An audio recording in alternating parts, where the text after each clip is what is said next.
राधा स्वामी जी कहते हैं, भक्ति की शुरुआत हमेशा अच्छे गुणों से होती है और अच्छे गुण सतगुरु की संगति से आते हैं। गुरु सबका हित चाहता है, इसलिए उसका दर्जा परमात्मा से बढ़कर होता है। भक्ति का मार्ग इतना आसान नहीं होता और अगर कोई करे तो इतना मुश्किल भी नहीं होता। जैसे अच्छे इंसान के संग करने से इंसान में अच्छाई आ जाती है और बुरे का संग करने से उसमें बुराई आ जाती है। तो आज का जो सत्संग है वो बड़े महाराज जी ने बहुत ही अच्छा फरमाया है।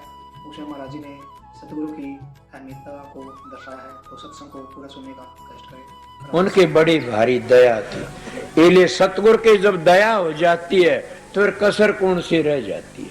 कोई कसर नहीं रहती न। सतगुरु राजी से तो सारा सब की राजी से, और सतगुरु निराश से त्रिलोक की निराश से। हम तो सतगुरु की जरूरत है। वो सतगुरु ने खोज लो, सतगुरु तलाश कर लो, अंदर में शब्द को प्रगट कर लो। अगर हम दूसरों के निंदा बुरे में कहोगे आप बुराई में, किसी बुराई नहीं करी ने। मैं तो जो बातें थी वो बताई, थारे परवान दे दे बताई से। तुमने ये जो बाणी रोज रोज कीर्तन कथा सुनाई, कथा में तो कथा करने वाला भी नहीं कर सकता ने। मेरे पास में प्रताप बैठा से, ये सच्चा मानस है, बहुत आई था। ये तो इसकी क्या कहूं, सारी बातें ईशा मान था कि तड़के यो करके छोड़ेंगे, हम देखेंगे, इतना गंदा था। फिर इन नाम लिया जाके पंजाब में महाराज चरण सिंह पा, पहले अपना बाप गुरु मान्या, फिर पंजाब में लेके आ, फिर सत्संग सुना। ये बोला मेरे को तो आज भरम टूटा से, और मैंने पता लग गया कि हाँ संत सतगुरु प्रगट ने। फिर कोई नहीं जान दिया ने, बोला बखत का सतगुरु प्रगट हो रहा हरियाणा में आज। और ये कड़े सुन के आए थे शकंदपुरा सत्संग, महाराज चरण सिंह ने कहा कि यार हरियाणा के लोग क्यों आते हुए, मैं तो बाल बच्चे दार हुआ, तो एक बाल ब्रह्मचारी और संत सतगुरु प्रगट हो रहा, फिर मेरे पास क्यों आते हैं लोग? कोई कह नहीं सकता, रेख मानस बेदड़ कोई कहा तो झगड़े करते लोग। तब ये लोग उड़े टम्पू भर के न फिर मेरे पास में आए, आने कहने लगे हम तो ये बातें सुन के आए, मैं तो सतगुरु तो सुन नहीं, सतगुरु की ड्यूटी बजाता हूँ, क्या काम करता हूँ, उसकी हाजिरी करता हूँ। मैं कुछ नहीं जानता न, सीधा साधा हूँ। इसीलिए क्या अब इनकी बातें कहूं तो मैं हैरान हो जाता हूं कई कई बार कि इनका इतने घटिया मानस, गिरे मानस, और फिर वह सत्संग आके तिर जाते। इसीलिए मैं यह बात पहली कहना चाह, करोड़ों तुलसी वाल्मीकि जी कहते लाख ब्राह्मण लाख गौ मार के संत सतगुरु की शरण आ जाओ, उसके सब माफ हो जाते।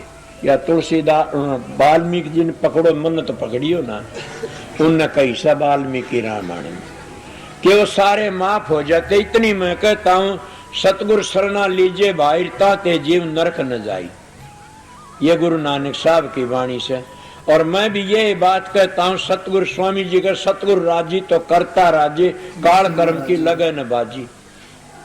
समझ गए? इसीलिए हम सतगुरु को राजी कर ले। सतगुरु राजी किस तरह होता? अगर नोटो तो राजी हो, सतगुरु नहीं है ना। तो अगर कपड़े राजी हो, सतगुरु नहीं है ना। हलवा पूरी तो राजी हो, सतगुरु नहीं है ना। सतगुरु राजी करना चाहते हो तो घंटे 2 घंटे ध्यान में बैठा करो रोज। सतगुरु तुम्हारा अंदर बैठा से, और सतगुरु उसी पहचान देता, ये इतना भजन करता, ये सुमन ध्यान करता।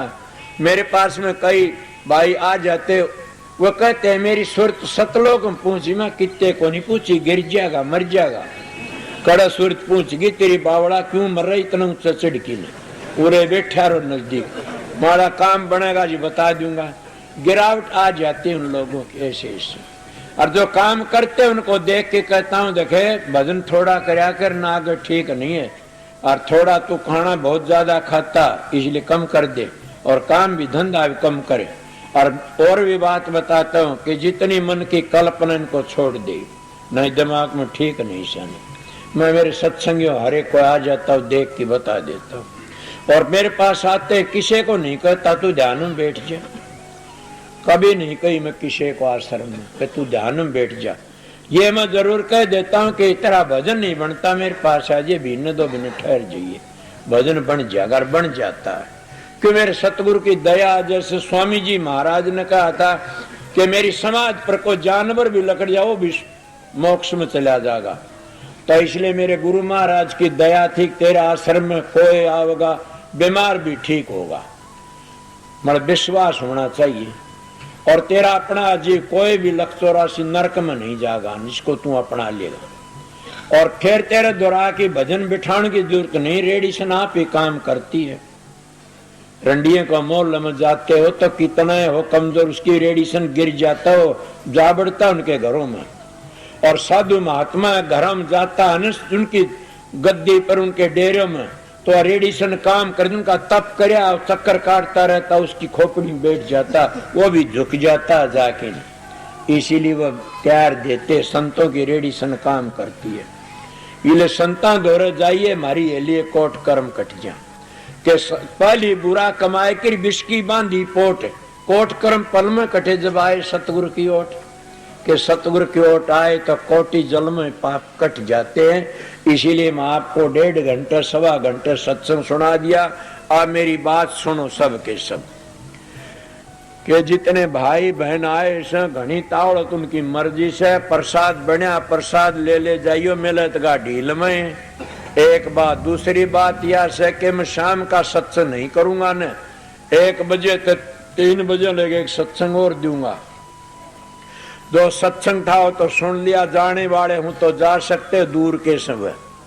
और शाम को सत्संग नहीं करूंगा, शाम को तो बसमाने भी खुलवा दूंगा। मन तो 2 दिन हजूर महाराज ने कही थी, 2 दिन खोल दिए, नहीं तो परसों बादल पूरे बिजली चमके थी, बरसा था मैं तो मेरे गुरु महाराज की दया थी। रात सुन दयाल ने बोला तुम दुख को नहीं पावन ध्यान। तो इसीलिए मैं आप लोगों को बता रहा हूं कि शाम का सत्संग नहीं सर, समझ गए। रात का सत्संग के लिए मत रहना, सेवादार नहीं जाना, सेवा करनी सुनना और प्रसाद ले जाना। जो 2 फारे का सत्संग सुन के जा, वो अब सेवा डालन मत आइयो, वैसे जाने वाले सेवा डालियो, क्यों भीड़ भड़ाका करो। इलेर में थोड़ी सी बार बैठ भी जाऊंगा, कोई बात को नहीं, तुम सेवा लो 10-20 मिनट। नामदान भी शाम ने नहीं मिलेगा ना, नामदान का टाइम भी हम 10 बजे करीब बोला है, 10 के ऊपर या 10:30 पर 11 पर बोल जाए, 11 बजे लोड सिर बोल जाएंगे तो 11 तक 2 घंटे नामदान में लगे जा से, इसीलिए टाइम दे जाएंगे, देखेंगे वो हम बतला की इन बात कराएंगे।